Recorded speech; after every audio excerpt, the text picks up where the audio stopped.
여러분 오늘 이 말씀 물론 짧은 말씀이지만 우리가 이 말씀을 볼 때에 쉽게 이해할 수 있는 그 두 가지 이미지가 나오죠. 바로 빛과 어둠입니다.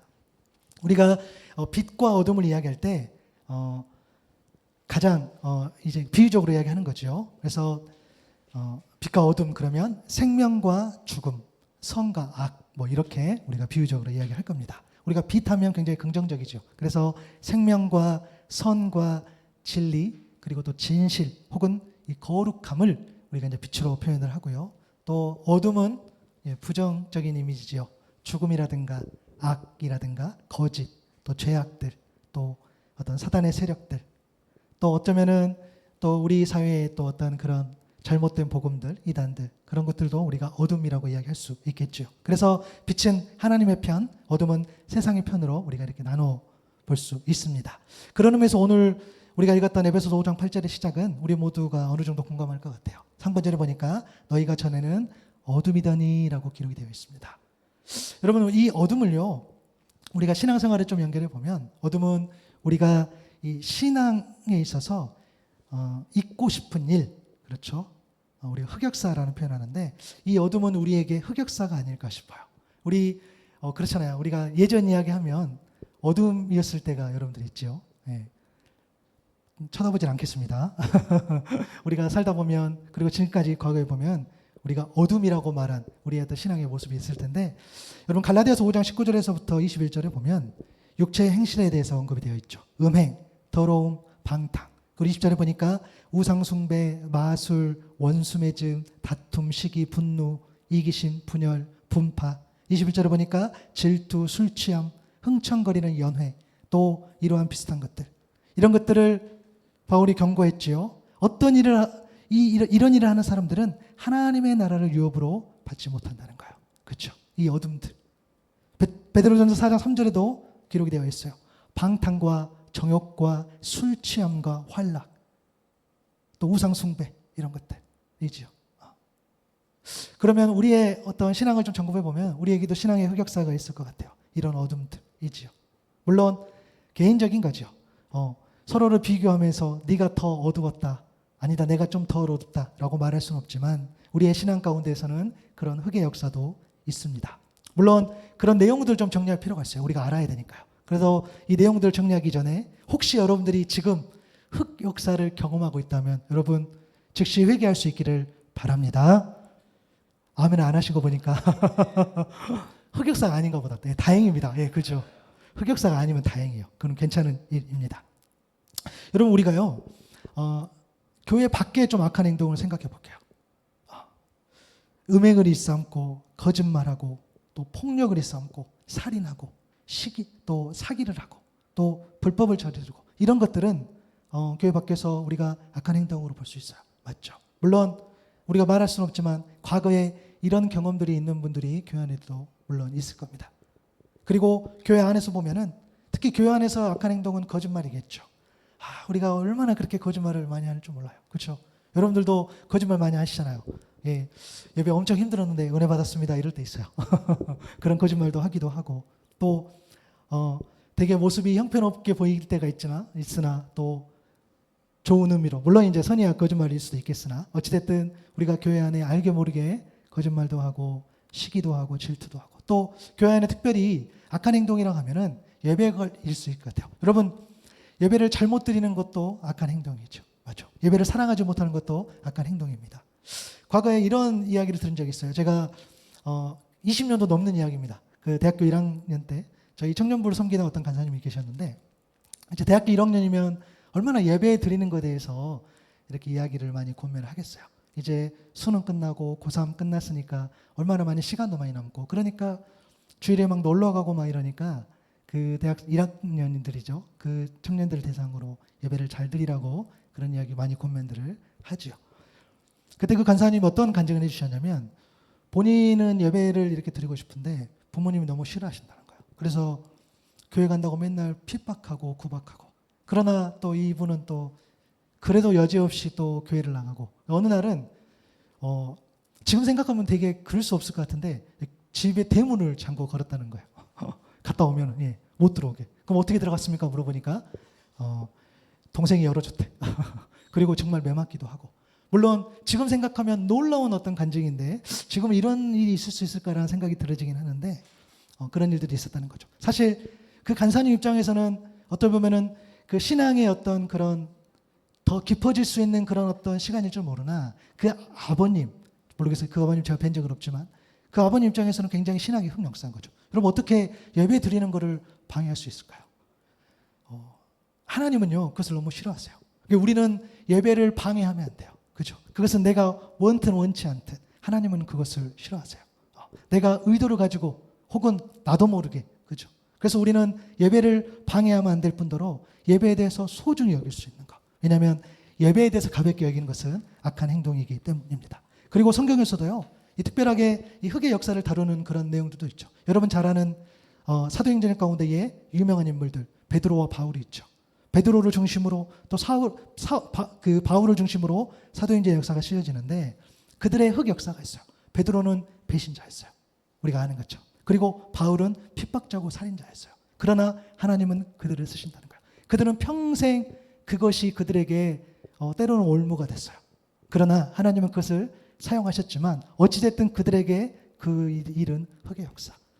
또 그렇게 이스라엘 백성이 사랑하고 흠모하는 다윗도 얼마나 엄청난 인물이죠, 신앙적으로. 그러나 그가 범죄했던 그런 일들, 사무엘하 11장의 내용들, 밧세바를 잘못하게 하고, 그렇죠. 그런 어떤 입에 담기 불편한 그런 어떤 죄악들이 그들에게는 흑역사라고 할 수 있어요. 그런데 우리가 이런 이야기를 하게 되다 보면 이제 조금 여러분 더 적용해 보면 이런 질문을 하게 돼요. 나는 그렇게까지 어둠에서 지낸 적이 없다는 거예요. 나는 그 정도는 아니야. 나는 그거하고 상관없어. 라고 생각하고 살아가는 사람들이 많다는 거예요.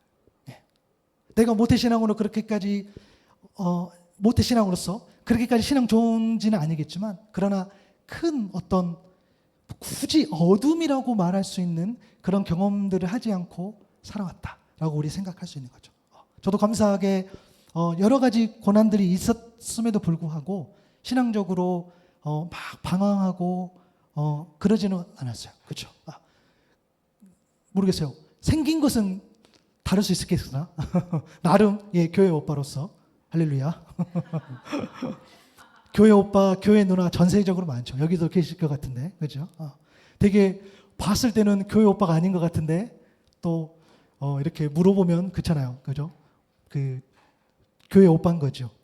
막 술도 엄청 마셨을 것 같고, 막 엄청 방황했을 것 같고, 막 이런 비주얼을 가진 분들도 물어보면 아닌 경우도 되게 많이 있는 거죠. 그리고 사람들 그렇게 많이 이야기해요. 뭐냐면 나는 특별히 방황하지 않았다는 거야. 나는 무난했다는 거야. 그 잘못 없었다는 거야. 나는 그렇게까지 죄악 가운데 살지 않았다는 거야. 다른 사람에게 피해 준 적도 없고. 맞는 말이죠. 내가 교회를 잘 안 나가긴 했지만 그래도 특별히 사고치지 않고 남들에게 해코지하지 않고 남들 피해 주지 않고 또 나름 헌금도 하기도 하고 봉사도 하기도 하고 이렇게 살아가고 그렇게 행동하고 그렇게 고백하는 사람들이 많다는 겁니다. 나는 어둠과 거리가 있다는 거죠. 근데 여러분 어둠과 거리가 있어. 나는 그러한 인생을 살지 않았어 라고 생각하며 살아가는 삶에는 몇 가지 치명적인 문제가 있어요. 첫째는 뭐냐면 모든 말씀이 다 나와는 연관되지 않는다고 생각해요. 그러니까 모든 말씀이 나하고 상관이 있다고는 보지 않는 거죠. 베드로와 같은 배신자. 나는 그 정도는 아니야. 나는 예수님을 부인할 정도는 아니야. 나는 바울과 같은 그런 핍박자, 살인자. 나는 그 정도는 아니야. 다윗처럼 내 욕망을 위해 다른 사람을 내 마음대로 하려고 죽이고 사람 생명을 해치고 그것을 덮으려고 그러고 나는 그 정도는 아니야. 앞으로도 그런 극악무도한 어떤 자는 안 될 거야. 라는 그런 생각들. 그러다 보니까 그런 말씀들을 어떻게 해요? 잘 안 보는 거죠. 그런 말씀들이 나하고 상관이 없는 거고 그런 말씀들이 굉장히 뭐랄까 나에게 오는 것이 아니라 그래. 그런 잘못한 사람들이 있지. 그렇게 죄악에 빠진 사람이 있지. 라고 하면서 말씀이 어떻게 해요? 나에게 안 온다는 거죠. 그 말씀이. 그렇다 보니 여러분 형통하고 복, 위로 또 함께 하심 이제 그런 말씀 그런 말씀만 나에게 쏙 온다는 거죠. 여러분 그래서 잘못됐다고 말씀드리는 것이 아니에요. 여러분 당연한 거 아닙니까? 나에게 복이 되고 위로가 되는 말씀. 여러분 그 한 말씀이라도 우리가 붙잡아야 사는 거죠. 여러분 이사야 43장 1절에서 2절 말씀 우리가 한번 읽어볼게요. 시작. 야곱아 너를 창조하신 여호와께서 지금 말씀하시느니라. 이스라엘아 너를 지으신 이가 말씀하시느니라. 너는 두려워하지 말라. 내가 너를 구속하였고 내가 너를 지명하여 불렀나니 너는 내 것이라. 내가 물 가운데로 지날 때에 내가 너와 함께 할 것이라. 강을 건널 때에 물이 너를 침몰하지 못할 것이며 내가 불 가운데로 지날 때에 타지도 아니할 것이요 불꽃이 너를 사르지도 못하리니. 아멘. 이 말씀이 우리 모두의 말씀이 될 수 있기를 바랍니다. 이 말씀 너무너무 귀한 말씀. 물에 있을 때도 불에 있을 때도 안전한 이 말씀. 그렇죠? 이 말씀은요. 누구든지 그러니까 내가 누구고 어떤 상황이고 내가 하나님과의 관계가 어떻든 내가 설령 엉망진창으로 살아간다 할지라도 이상하게 이 말씀은 들리는 거야. 아 그래 내 말씀이야. 맞아. 이 말씀은 나에게 예비해 주셨어 라고 우리가 받아요. 누구라도 다 이 말씀을 받는단 말이에요. 그런데 반면에 회개하라든지 제자의 삶을 살라든지 헌신하라든지 십자가를 붙들으라든지 희생하라든지 섬기라든지 이런 말씀은 이상하게 때로는 오고 때로는 안 오고 막 이렇게 뭐라 할까요? 다 오지 않는다는 거야. 누가복음 14장 27절의 말씀. 누구든지 자기 십자가를 지고 나를 따르지 않는 자는 능히 내 제자가 되지 못한다. 이 십자가 또 제자의 삶이 뭐 굳이 나까지 그냥 저 목사 가시고 저 누구 가시고 나하고 상관없지. 마태복음 7장 13절과 14절에 나온 이 좁은 문으로 들어가라. 멸망으로 인도하는 문은 크고 그 길이 넓어 그리로 들어가는 자가 많고 생명으로 인도하는 문은 좁고 길이 협착하여 찾는 자가 적음이라. 나는 적당하게 가는 그 문을 갖는 거죠. 이렇게 생각하는 거예요. 여러분 만약에 이렇게 된다고 한다면 나는 하나님의 사람으로 살아가고 있다고 생각할 수 있겠으나 실상은 그러지 않는다는 거예요. 내가 왜냐하면 나에게 그 주신 말씀이 있는데 우리가 말씀을 받잖아요. 그렇죠? 단지 내가 그 말씀을 많이 못 받을 뿐이지 나에게도 말씀이 있단 말이에요. 그러나 그렇게 살아간다면 실상은 그렇지 않아. 내가 정말 하나님의 사람으로 살아가는지 그것은 아닐 수 있다는 거예요.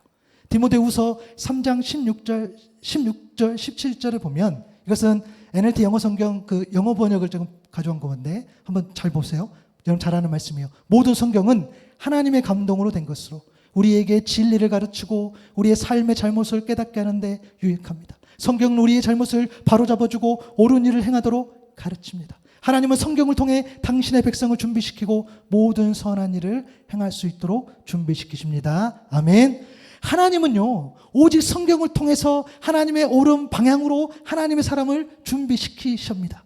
이때 성경은요 내가 좋아하거나 내가 듣고 싶어하거나 내가 원하는 어떤 한 말씀이 아니라 모든 성경을 통해 일하시는 줄로 믿습니다. 성경은요 빼고 놓고 하는 그런 메시지가 아니라는 거예요. 성경은 성경과 연결되어 있고 성경은 성경으로 풀어야 하고 성경은 성경으로 풀릴 줄로 믿습니다. 그러므로 여러분 말씀을 편식하면 안 된다는 거예요.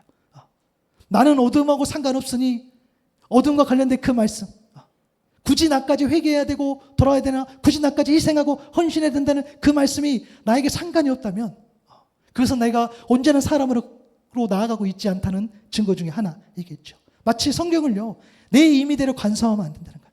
여러분 우리에게 주신 이 말씀 그런데 여러분 그거 아십니까? 우리가 살아가면서 이 성경이 가벼워진다는 거예요. 하나님 우리에게 정경으로 66권을 선택해 주셔서 우리가 이 말씀을 보고 있는데 이 말씀 나에게 필요 없는 말씀들이 너무 많다는 거예요. 가볍게 여겨. 이것은 불편해서 빼고 이것은 힘들어서 빼고 이것은 희생해야 되니까 빼고 이것은 섬겨야 되니까 빼고 이것은 십자가니까 빼고 이것은 좁은 문이니까 빼고 다 말씀을 빼가면서 여러분 그렇게 우리가 살아가는데 그러면 어둠하고 내가 상관이 있겠어요? 우리는 그렇게 바라보지 못한다는 거예요. 그리고 또 하나의 치명적인 문제가 있어요. 나는 어둠과 거리가 있다. 그렇게 생각하는 삶의 치명적인 문제는 뭐냐면 겉사람의 신앙으로만 살아가려고 하지 속사람의 신앙으로는 살아가려 하지 않는다는 거예요. 여러분 복음서에 보면 예수님이 정말 싫어하는 부류가 있어요. 싫어한다기보다는 안타까운 거죠. 바리새인, 서기관 같은 그런 종교 지도자들 그들은 교만했고 위선을 떨었어요. 그래서 예수님 늘 경계하시고 꼬집으셨다는 거예요. 마태복음 23장 23절에도 보니까 너희에게 화가 있어. 율법학자들이 서기관이고 바리새파 사람들이 바리새인이에요. 너희는 박하와 회당과 근처에 11조는 드리면서 그런 종교적인 행위는 하면서 정의와 자비와 신의, 믿음과 같은 율법의 더 중요한 요소들은 버렸다는 거예요. 그것들을 반드시 했어야 하지만 이것들도 소홀히 하지 않아야 된다는 거예요. 그러니까 속사람의 신앙을 붙잡잖아요. 왜? 필요 없죠. 당연하지 않겠어요? 나는 어둠하고 상관없는데, 나는 죄악하고 상관없는데, 그렇게 생각하는 사람이 속사람을 관리하겠어요? 겉에만 잘하면 되는 거죠. 겉에 드러나는 행위만 잘하면 되는 거죠. 그 속에 있는 정의라든가 자비라든가 믿음이라든가 이런 걸 굳이 신경 쓰지 않겠죠. 마태복음 23장 25절 26절에도 똑같이 이야기합니다. 이 위선자들아, 너희는 잔과 접시의 겉은 깨끗이 하지만 그 안은 탐욕과 방종으로 가득 채우고 있기 때문이다. 26절에 보니까 눈먼 바리새파 사람들아, 먼저 잔 속을 깨끗이 하여라. 그러면 그 겉도 깨끗하게 될 것이다 말씀하시는 거예요. 잔과 접시의 겉은 겉사람이지요.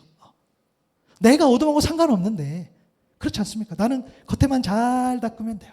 먼지만 살짝 털어놓으면 돼요. 그리고 겸손한 척, 그죠?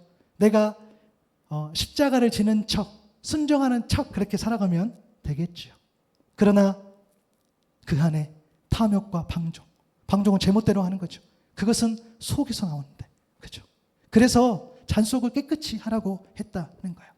그래서 예수님 말씀하신 거죠. 마가복음 7장 20절에서 23절에 보면은 사람에게서 나오는 것, 그것이 사람을 더럽힌다 그랬어요. 겉이 아닌 거죠.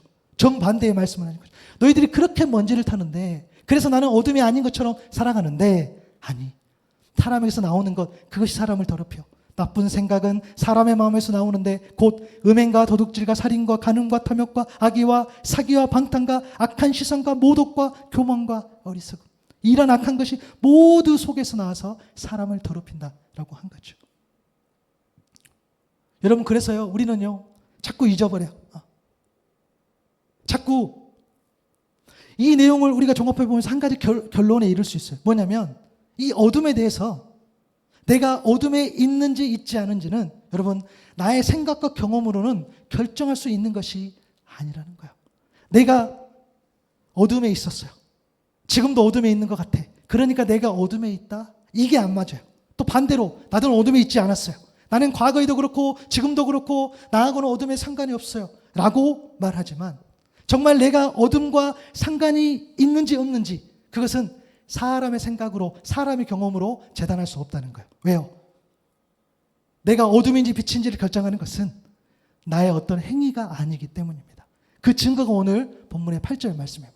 여러분 여기까지 잘 오셨어요. 8절 보겠습니다. 읽어보겠습니다. 시작. 너희가 전에는 어둠이더니 이제는 주 안에서 빛이라. 빛의 자녀들처럼 행하라. 아멘. 여러분, 만약에요 우리의 행위가, 우리의 생각이 어둠에서 빛으로 나아가는데 영향을 줄 수 있다라고 한다면 오늘 최선을 다해서 빛으로 나아가라고 그렇게 권면했을 거예요. 왜요? 빛은 좋은 거잖아요. 빛은 생명이잖아요. 빛은 살아있는 거잖아요. 빛은 밝음이잖아요.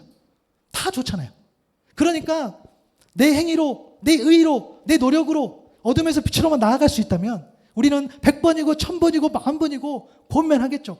우리 나아갑시다 이렇게 하겠죠. 그런데 성경은요 그렇게 말하지 않았어요. 나의 행위가 아니라 오늘 이야기를 통해서 내가 어떤 사람인지를 이야기해 줍니다. 나의 존재. 너라는 존재는 뭐라 했습니까? 빛이라라고 했어요. 제가요. 너 빛이라니까. 그 빛은 주 안에 있을 때 빛. 그래서 빛의 자녀로 행하라라고 이야기를 한 거예요. 세 번역 버전으로 다시 한번 읽어보면 여러분이 전에는 어두움이었으나 지금은 주 안에서 빛입니다. 빛의 자녀답게 사십시오. 아멘. 빛과 어둠에서 우리에게 중요한 것은 뭐냐면 어둠에서 빛으로 나아가겠다는 그런 결심. 여러분 오늘 말씀을 듣고 내가 빛으로 나아가겠다 이 결심하자고 오늘 모인 게 아니에요. 그게 아니라 우리가 주님 안에서 주님과 맺은 관계 때문에 우리는 세상의 빛이라는 그런 정체성의 회복, 그 회복이 오늘 우리 안에 있기를 소망합니다. 여러분이 오늘 누군지를 알으셔야 돼요. 내가 어둠이었어요. 그런데요, 주님 안에 있다면 더 이상 어둠이 아니라는 거예요. 나에게 엄청난 흑역사가 있어요. 내가 하나님을 온전히 신뢰하지 못할 때가 있었어요. 내가 하나님 앞에 온전히 나아가지 못할 때가 있었어요. 그런데 제가 어떻게 빛이 될 수 있을까요? 아니야, 너 빛이야. 네가 내 안에 있다면 빛이야. 오늘 그 말씀을 주신 거예요. 그게 우리의 정체성인 거죠. 내가 지금까지 선행을 베풀고 나름대로 어둠과 거리를 두고 살았다 할지라도, 그러나 내가 주님 밖에 있다면, 설령 교회 안에 있다 할지라도, 사람들이 칭찬하는 무언가를 할지라도 빛이 아닌 거지요. 그것은 어둠인 거지요. 왜요? 교회를 출석하는 그 유무가 우리의 존재를 규명하는 것이 아니라, 규정하는 것이 아니라 예수 그리스도 안에 있느냐 없느냐, 이것이 우리의 정체성임을 믿습니다. 그래서 여러분, 하나님이 원하시는 건요, 우리가 빛이라는 진리를 온전히 알고 믿는 거야. 여러분 빛이신 줄 믿습니다. 여러분들 주님 안에 있다면, 여러분들 주 안에 있다면, 예수 그리스도 여러분 함께 한다면, 우리는 내가 계속 어둠이 생각나고 또 나에게 여전히 죄의 모습들이 따라온다 할지라도, 그것은요 말 그대로 남아서 따라오는 것들이지, 우리의 존재, 우리의 본질은 빛이라는 거예요. 주 안에서 예수 그리스도의 빛으로 내가 빛날 줄 믿습니다. 내가 생명을 얻는 거겠죠. 내가 다시 태어나는 거겠죠. 그것이 거듭나는 거겠죠. 누구 때문에? 예수님 때문에. 요한복음 8장 12절의 말씀처럼 예수께서 또 말씀하여 이르시되 나는 세상의 빛이니 나를 따르는 자는 어둠에 다니지 아니고 생명의 빛을 얻으리라. 아멘. 여러분, 그래서요 우리가 이런 이야기 하잖아요. 사람답게 산다는 거. 여러분, 우리가 사람답게 산다는 이 말에 세상의 성공을 염두한 말이 아니어야 됩니다. 여러분, 어떻게 그것이 사람답게 사는 겁니까? 여러분, 예수 안에 있느냐, 예수 밖에 있느냐, 이것이 우리에게 사람답게 사는 그 기준이 되어야 줄 믿습니다. 여러분들이 아무리 성공하고, 여러분들이 아무리 좋은 사람이고, 아무리 날아다니는 사람이다 할지라도 예수 밖에 있다면 그것은 온전히 어둠이에요. 그러나 행여나 내가 주목받는 인생이 될지도 모르고, 행여나 사람들이 말하는 그런 성공의 조건에 내가 없었다 할지라도, 연약하고 부족한다 할지라도 그리스도 안에 있다면 우리는 빛임을 믿습니다. 여러분, 이것을 좀 회복하면 사셨으면 좋겠어요. 당당하게. 세상 다 어렵죠. 세상 다 아프죠. 세상 다 힘들죠. 그러나 더 아프고 더 힘들고 더 괴로운 것은 우리가 누구인지 온전히 알지 못한 채 살아가는 것. 여러분, 그렇다면 주 안에 있다는 말은 무슨 말일까요? 그것은 첫째는, 주 안에 있는 것은요 예수님의 말씀 안에 있다는 거예요. 여러분, 요한복음 보면은요 이 말씀과 예수님에 대해서 설명을 너무너무 잘해주죠. 요한복음 1장 1절에도 보니까 태초에 말씀이 계셨어요. 그 말씀은 하나님과 함께 계셨고 그 말씀은 하나님이셨는데, 2절에 보니까 그는 태초에 하나님과 함께 하시고 모든 것이 그로 말미암아 생겨났으니 그가 없이 생겨난 것은 하나도 없어요. 그가 안에서 생겨난 것은 생명이었으니 그 생명은 모두 사람의 빛이었어요. 그리고 9절에 보니까 그 빛이 세상에 오셨으니 모든 사람을 비추는 참 빛. 그래서 14절에 뭐라고 이야기했습니까? 말씀이 육신이 되어 우리 가운데 왔다 그랬어요. 그러니까 말씀이 빛이고 빛이 말씀이고 그 빛이 곧 예수 그리스도인 거죠. 그래서 119편 105절 시편에도 보면 주의 말씀은 내 발의 등이요 내 길의 빛이라고 이야기하는 거예요. 그래서 주 안에 있는 것은 예수 그리스도 그 말씀과 가까이 있다는 거예요. 그래서 자꾸 교회 가면 말씀 보라더라. 여러분, 당연하죠. 왜냐? 예수 그리스도가 곧 말씀이기 때문에. 그래서 예수 그리스도 말과 예수 그리스도 행동과 예수 그리스도의 삶이 곧 복음인 줄로 믿습니다. 그래서 우리가 주 안에 있다는 것은 곧 말씀 안에 있다는 것. 여러분, 이것을 잊어버리면 안 돼요. 그리고 또 하나는 뭡니까? 예수님이 보내실 성령 안에 있다는 것이 곧 주 안에 있다는 거예요. 여러분, 우리가 자꾸 내 힘과 내 능력을 의지하는데요. 아니요. 요한복음 14장 26절의 말씀이죠. 우리 한번 읽어볼까요? 시작. 보혜사 곧 아버지께서 내 이름으로 보내실 성령, 그가 너희에게 모든 것을 가르치고 내가 너희에게 말한 모든 것을 생각나게 하리라. 아멘. 여러분, 말씀과 연결되어 있죠. 성령께서 예수님이 말한 모든 것, 그러니까 말씀도 가르치시고 그 말씀도 생각나게 한다는 거예요. 그래서 우리는 다른 능력을 의지하는 것이 아니라 성령의 능력을 의지한다는 거예요. 예, 맞아요. 내 일도, 내가 속한 공동체에서도, 내가 속한 여러 무리에서도, 또 내가 하고 있는 그 일터의 현장에서도 우리는 여전히 성령의 능력을 붙잡고 나아가야 된다는 거예요. 왜요? 성령께서 여러분의 말과 여러분의 행동을 가르쳐 주시기 때문입니다. 어떠한 삶을 가르쳐 주겠어요? 빛된 삶을 가르쳐 주시겠죠. 고린도전서 2장 10절에도 보면 하나님께서는 성령을 통하여 이런 일들을 우리에게 계시하셨는데 성령은 모든 것을 살피시니 곧 하나님의 기쁜 경륜까지도 살피신다 그랬어요.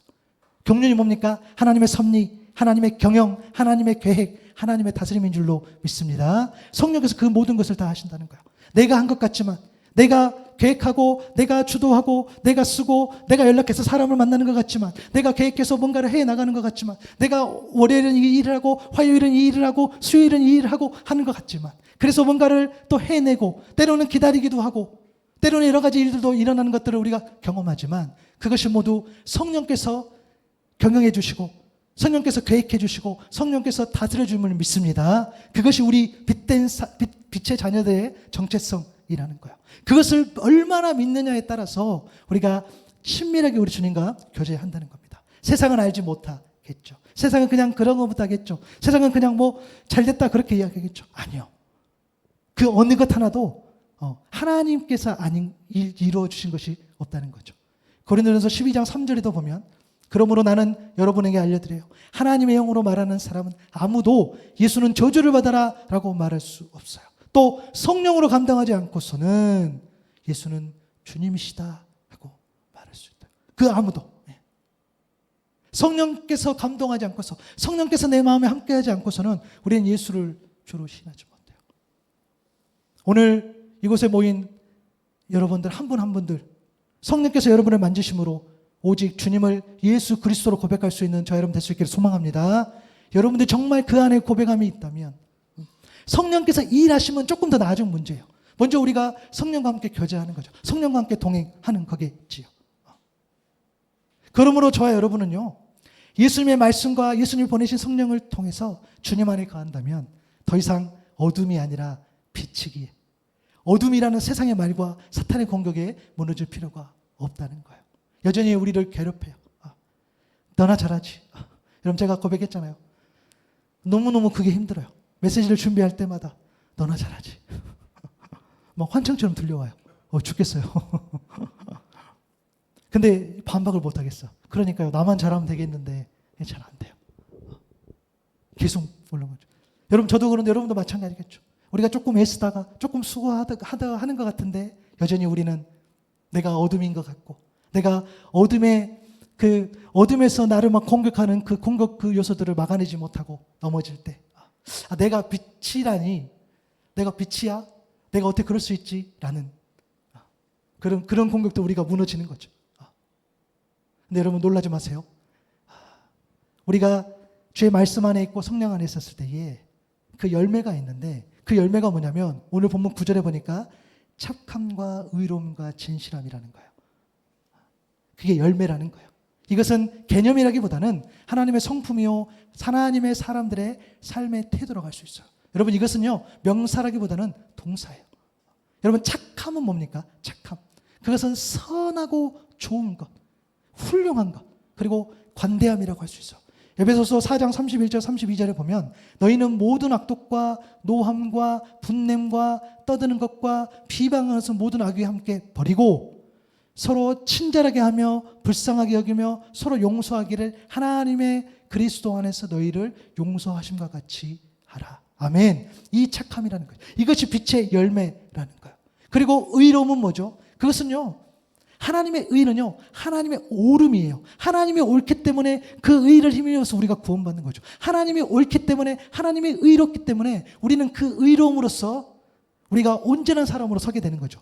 로마서 1장 17절의 말씀처럼 복음에는 하나님의 의가 나타나서 믿음으로 믿음에게 일하나니 기록된 바 오직 의는 믿음으로 말미암아 살리라 함과 같으니라. 아멘. 그래서 그 의를 우리가 붙였기 때문에 우리가 구원받는 거예요. 그래서 의로움은 하나님의 옳음이겠죠. 그리고 착함과 의로움과 진실함에서 그 진실함은 진리요, 속임이 없는 거죠.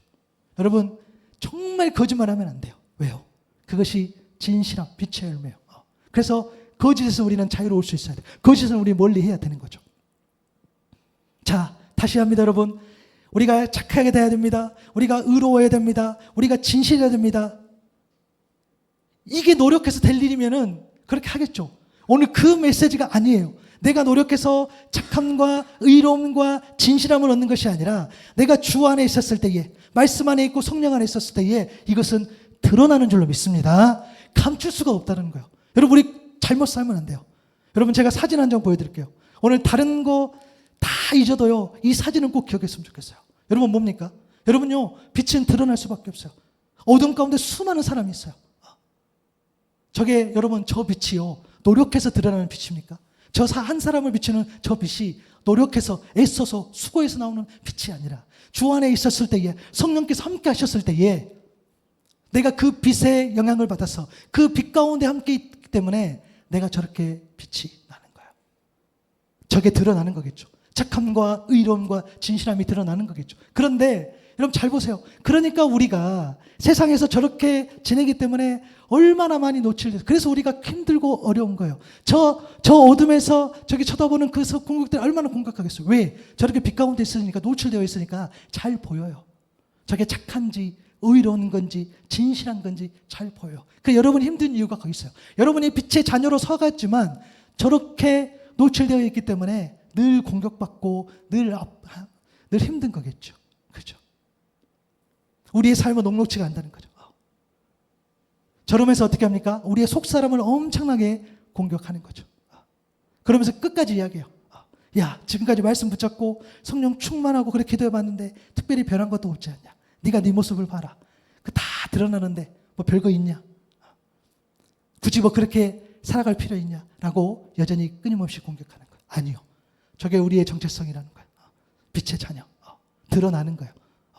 내가 온전히 그리스도 안에 있었을 때에 내 능력과 노력과 의지로 빛나는 것이 아니라 저 빛이, 그리스도 빛이 비추기 때문에 세상 속에서 저렇게 드러난다는 거예요.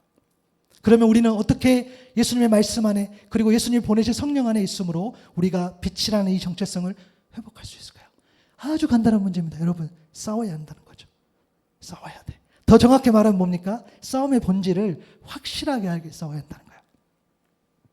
여러분, 제가 이거 준비하면서 정말 우연히 어떤 메시지를 좀 접하게 됐는데요.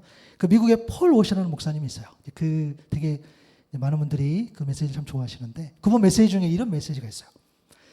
기도하는 것, 그리고 말씀을 공부하는 것에서, 말씀 보는 거죠. 탁월한 그런 어떤 모습들을 보이는 사람들을 볼 때 그 사람에게 말씀을 읽는 것, 또 기도하는 것, 그런 것들이 정말 쉬워서 특별한 은사가 있는 것처럼 그렇게 착각하면 안 된다는 거예요. 어떤 사람이 있는데 그 사람 너무 신앙이 좋아. 말씀도 잘 보고 기도도 열심히 하고 잘하고. 근데 그것이, 그렇죠? 어떤 은사가 있어서 그렇지, 착각하면 안 된다는 거예요. 그러면서 본인이 막 이야기를 해주시는데, 본인이 심장마비로 쓰러져서 혼수상태에 깨어났을 때 처음에 느낀 것이 엄청난 고통이었답니다. 의료 장비로 가슴을 얼마나 가격했는지 마치 이 갈비뼈가 다 부러진 느낌처럼. 그리고 숨 쉬는 것도 굉장히 힘들었어요. 그런데 숨을 안 쉬면 어떻게 돼요? 죽는다는 거예요. 우리의 몸이 그렇다는 거예요. 그런 것처럼 영적 세계도 똑같다라는 거예요. 그러면서 그 목사님 이런 이야기 해주세요. 오늘 아침에 본인이 말씀 3장을 읽었대요. 본인은 스페인어 성경으로 읽는데, 본인도 이제 말씀을 가르치니까 이제 말씀을 들어가기에 앞서서 본인이 3장 정도 성경을 통독을 한대요. 그런데 오늘도 똑같은 문단을 몇 번이나 읽었는지도 모르겠대요. 왜? 읽었는데도 지금 내가 뭘 읽는지 하고 다시 읽는다는 거예요.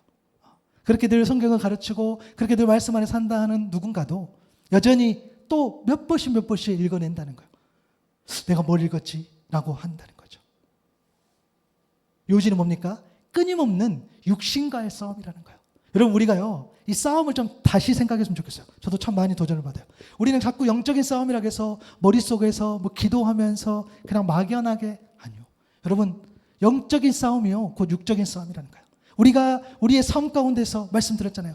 성경을 한 장을 넘겨내야 됩니다. 그렇죠? 한 장을 넘겨내야 또 넘겨낸다는 거예요. 우리가 한 번이라도 더 기도할 수 있고, 짧게라도 우리가 기도하면 그 자리에 나아갔을 때에 우리가 더 한 번 나아갈 수 있는 것처럼. 그렇죠? 그것을 가볍게, 그 영적 싸움이니까, 눈에 보이지 않는 거니까 그냥 단순하게 예배하면서 막연하게, 아니요. 그 싸움은요, 그렇게 싸워서는 승부가 안 나요. 왜? 사탄은 똑똑해요. 사탄은 영리해요. 다 알아요. 그래, 그냥 간단하게 기도하면 되지. 그래, 그냥 앉아서 편하게 말씀 보면 되지. 아니요. 그렇지 않아요. 우리는 어마어마하게 치열하게 싸우는 거죠. 영적 싸움이 육적 싸움과 다르지 않다는 거. 근데 안 싸우면 여러분 죽는다는 거예요. 내 생명이 달린 일이라는 거예요. 여러분, 저도 잘 안 되지만 저도 계속 이 설교를 하는 이 과정 가운데서도 너나 잘하지 하는 메시지가 들리지만 그래도 또 믿음으로 제가 이야기합니다. 여러분, 이것을 한 장이라도 넘기는 것이 나의 생명과 직결되어 있음을 믿으시기 바랍니다. 이게 그렇게 되지 않으면 이걸 넘길 수가 없어요. 넘어가지가 않는 거지. 이것이 내 호흡이다 라고 생각하지 않는다면, 기도가 하나님과의 나라의 영적인 호흡이다, 내가 기도함으로써 하나님과 소통한다, 이 마음이 없다면 우리는 싸울 수 없어요. 100점 100패. 그렇죠? 우리가 아무리 그리스도를 믿는 믿음으로 우리 가운데 이 빛이 빛난다 할지라도 그것은 사람들에게 영향을 줄 수 없는 빛, 그냥 있으라만한 빛, 마치 맛을 잃은 소금처럼, 그죠? 짠맛을 잃은 소금처럼 의미 없는, 그죠? 그냥 갖다 버려줄 수 있는 그런 모습이라는 거예요. 그래서 바울이 에베소서 5장 14절에 이렇게 권면해요. 한번 같이 마지막으로 읽어볼까요? 시작. 그러므로 이르시기를 잠자는 자여 깨어서 죽은 자들 가운데서 일어나라. 그리스도께서 너희에게 비추이시리니라 하셨느니라. 여러분, 잠자는 자여 깨어서 죽은 자들 가운데서 일어나라. 오늘 이 메시지를요, 단순하게 그래 갑시다, 그래 우리가 결단합시다, 우리가 노력으로 이뤄냅시다 라고 우리가 해석하는 것이 아니라, 내가 누구인지 정체성을 회복하는 것, 거기에 집중할 수 있는 저와 여러분 될 수 있길 바랍니다.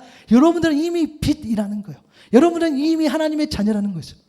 내가 예수 그리스도를 주로 시인하고 고백하지 않는 분들이라면 모르겠는데, 저희들 오늘 예수를 주로 시인하기 때문에 오늘 이 자리로 나온 거 아니에요.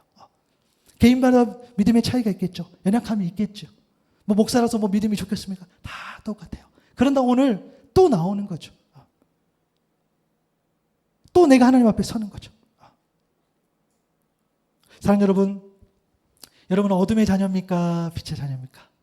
꼭 이렇게 물어보시면 자꾸 여전히 나 어둠의 자녀 같아 이렇게 생각하신다고. 그러면 오늘 저는 이 자리에 쓴 것이 너무 힘들어. 여러분 빛의 자녀입니다. 아멘. 여러분 빛의 자녀예요. 여러분 빛이 보여요. 여러분 빛이 빛난다고 있다니까. 그죠?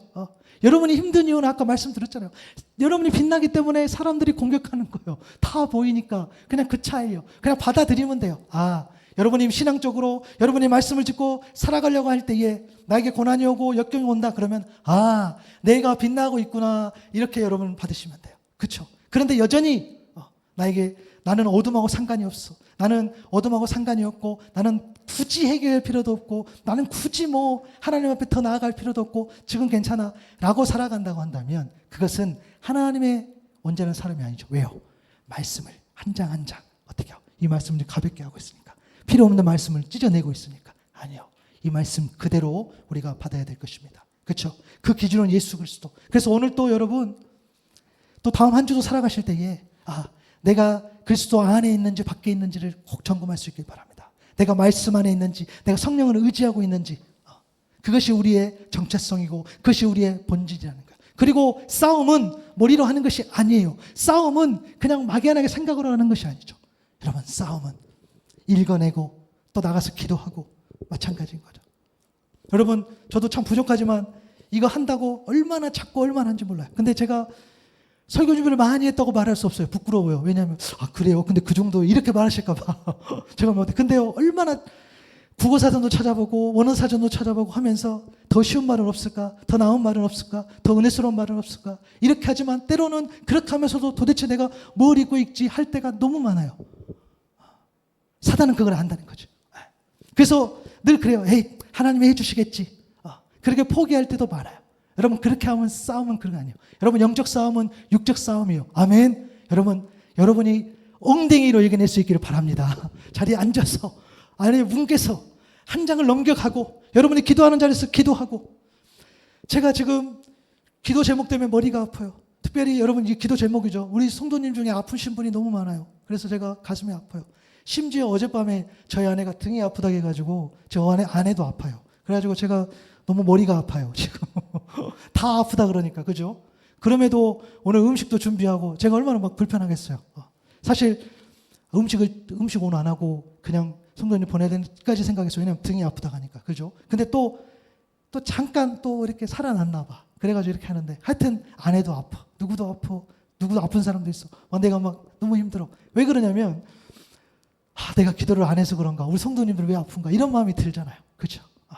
내가 어둠이어서 그런가? 이런 마음이 든단 말이에요. 여러분 저를 위해서 중보해 주시기 바랍니다. 여러분 저에게 목사님 빛이야 이렇게 이야기해 줘야 돼요. 그래야 제가 여러분들에게 똑같이 선포하는 거죠. 여러분 빛이라는 거예요. 여러분 제가 지금 여러분 쳐다보지 못하고 있어. 너무 빛나가지고. 그렇죠? 이 메시지가 거짓말이 않기를 바랍니다. 네, 여러분 삶에서 여러분 더 빛내주세요.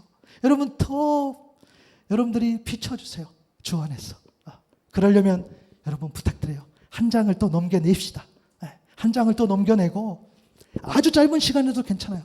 여러분들이 정말로 하나님 앞에 온전하게 기도하는 거죠. 제가 지난주에도 지지난주에도 계속 마무리는 똑같이 얘기했어요. 넘겨내는 거야. 방법이 없어. 그렇죠?